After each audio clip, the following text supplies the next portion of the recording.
Have you ever pushed a swing and watched it slowly come to a stop? Or do you notice how your car settles back down after hitting a pothole instead of bouncing forever?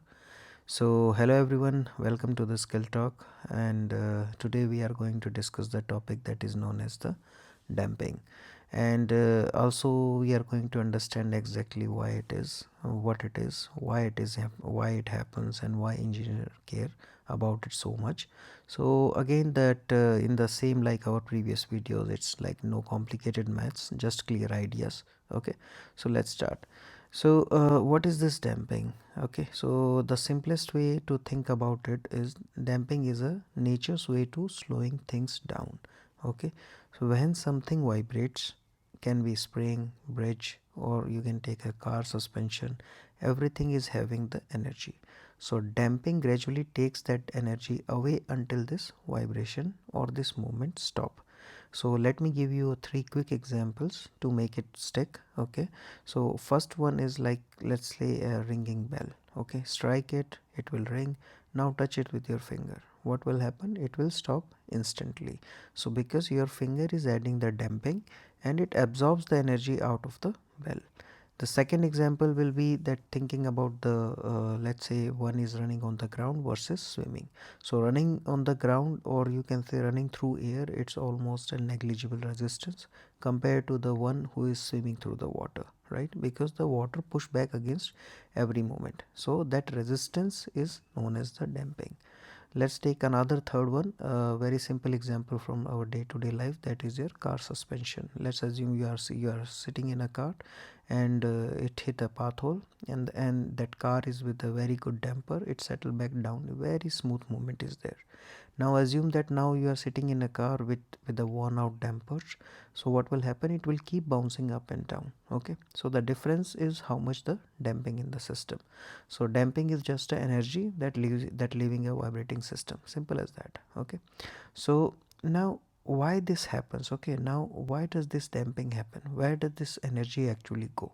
It escapes through four main routes. Okay, first one is the fluid resistance, that is air, oil, water.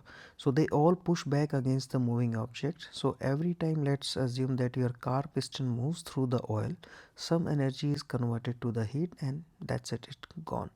So another route is, that is the friction between the two surfaces. So two surface rubbing together, it can be mechanical joints or your car or bike brake pads or anything that slides. Okay, so that friction will steal energy from the, in the form of the vibration. Okay, the third one is, third route can be the internal material stress. Okay, itself the material stress. Okay, so even inside a solid piece of metal, or you can say a tiny crystal structure, so what happens, that it will flex whenever you bend it, right? So that internal movement, what will happen, it will generate heat. And normally engineers like us is also known such thing as a structural kind of damping, or known as the structural damping. Okay, and the fourth one is the sound. So when something vibrates, it pushes the air around it, right, into the sound waves. So those waves carry energy away from the system. So the energy, it actually doesn't disappear, right? It's being converted, either can be into heat, or it can be into the sound. Okay, or can be the vibration. Okay, so the systems comes to the rest. That means the damping is in the action. So now let's understand something about what is this damping ratio. Okay, so now here is the key question engineer always asks, that how damping is in the, how much so damping is in this system. Okay, so to answer that, they use one number that is called the damping ratio, written in the Greek letter known as the zeta. Okay, so don't worry about the formula behind it. Okay, don't worry at all, just think it as a dial. Okay, from 0 to infinity, that tells you that how heavily damped a system is. Okay, and based on that, on where that dial sits in the end, the system behaves in one of three completely different ways. Which are those three ways? First, when your this Greek letter named zeta is less than 1. Okay, in this case, what is the system? That means the system is underdamped. It will bounce for few seconds or few few minutes, you can say. Okay, and if let's say this Greek letter or used known as the zeta is exactly equal to 1, that means the system is critically damped. Okay, that is, you can, or you can say, the perfect engineer behavior. Okay, this is what engineers like, that system should be critically damped. And if this zeta is greater than 1, that means it's too much heavily damped, or you can say the overdamped, very slow it will come to the 0. So these three regimes are the, you can say, the heart of this damping theory. Okay, let's look at each one by one. Okay, the first one is the underdamped. So that means that zeta will be less than 1. Think of a trampoline. So you jump on it, you go up, come back down, bounce again, a little lower this time, then bounce again, even lower, and eventually you stop. Okay, that's exactly what an underdamped system does. It oscillates, it bounces back and forth, but each bounce is smaller than the last. Okay, so the damping is working, but it's not strong enough to stop the bouncing immediately. Okay, so you see especially this thing in a car which is having a poor dampers. Okay, or you can say the shockers, or in the pendulums you can see, or especially in the guitar strings. Okay, once you hit the guitar rod, so what will happen, that it will vibrate for certain time period. Okay, and you will also see this underdamped in some of the sensors too. Okay, so here is some interesting thing about this underdamped. It's not always bad, because let's take an example of the guitar string.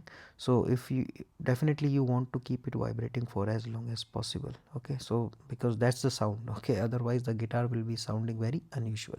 So less damping means more sustain. Okay, so more damping means a shorter or punchier note. Okay, so in music and instruments, engineers deliberately keep damping low. Okay, so now move to the second one, that is the critically damped. Okay, so means that zeta will be exactly equal to 1. Think about a well designed car door, our car door. So you push it shut. Okay, it swings smoothly, close firmly in one motion, without any bouncing or slamming, and without slowly creeping shut. Okay, that's critical damping. The system returns to its resting position as fast as physically possible without overshooting. No bouncing at all. This is what engineers aim for in most mechanical systems. It is the engineering, you can say, the sweet spot. Okay, so good shock absorbers are always critically damped. High quality door hinges, precision measurement instruments, they all settle very quickly, cleanly, and without any wobble. Okay, so the last one is the overdamped. Okay, that means the zeta is greater than 1.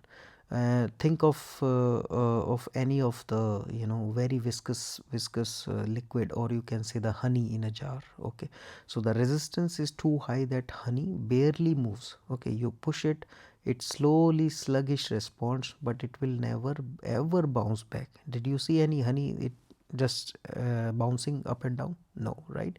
It does return to rest without bouncing, but it will take much longer than a critically damped system would. So sometimes that is okay. Let's assume that a heavy hydraulic door and closure on a fire door.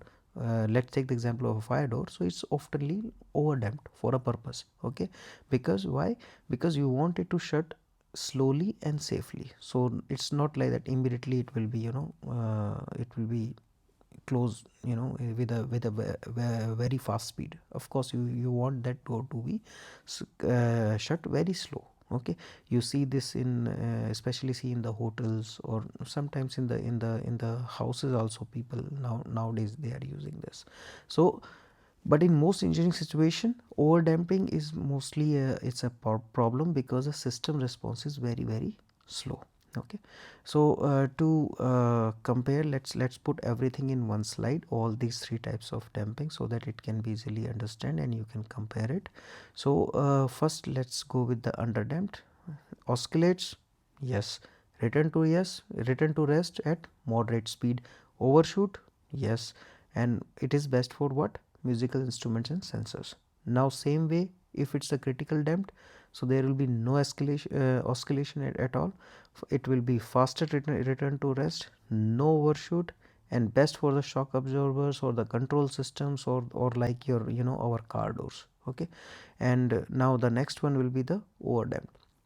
That means no oscillation at all, slowest return to the rest, no overshoot at all, best for slow closing safety mechanisms. Or also you will see this thing in nowadays in the hotels also.